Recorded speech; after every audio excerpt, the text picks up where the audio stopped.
একটি বাঙালি বাড়ি নিত্যদিনের খাবারই হচ্ছে বাংলা খাবার। তো আজ বৃষ্টি ঝমঝম মৌসুমে কেননা আজ একটু চাইনিজ কিছু খাওয়া যাক। তো আজকে আমাদের রেসিপি হবে একদম সাদামাটা ভাবে চাইনিজ নুডলস এর রেসিপি। তো দেখতে থাকো আগে কি হতে ম্যাগি মশলা, ডিম এবং আমরা রেড চিলি পাউডারটা নিয়ে নিয়েছি কালারের জন্য। আর এখানে ভাপিয়ে রাখা নুডলস গুলো রাখা। এট ফার্স্ট আমরা এখানে কড়াইটাকে গরম করে নিয়ে তাতে সর্ষের তেল দিয়ে দেবো। এবার এতে কুচনো পেঁয়াজগুলো দিয়ে দেবো।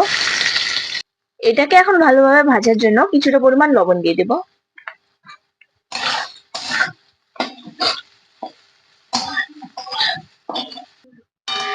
পেঁয়াজটা এখন ব্রাউন করে ভাজা হয়ে গেছে। এখন এটাকে সাইড করে ডিম ফাটিয়ে নেবো। এখন পরপর ডিম দিয়ে দেবো।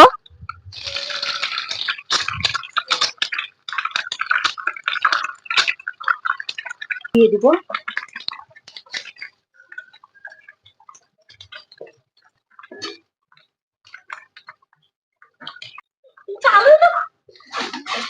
এবারে এতে স্বাদ মতো লবণ দিয়ে দিয়েছি।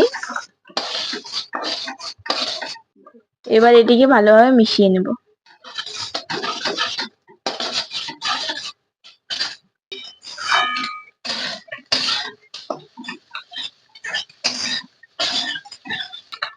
এবার সেদ্ধ করে রাখা চাউমিনগুলো দিয়ে দেবো।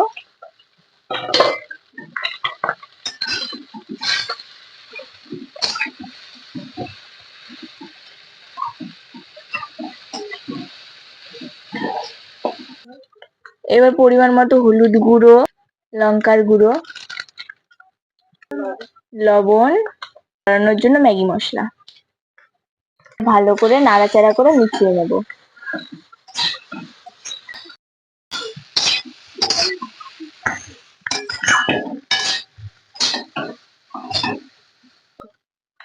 শেষ পর্যন্ত আমাদের চাউমিন ভাজা হয়ে গেছে। এখন আমরা নামিয়ে নেব। তো আমাদের চাউমিন রেডি। তো আমরা এখন পেঁয়াজ দেবো সামান্য কিছুটা, সস দিয়ে সার্ভ করে দেবো।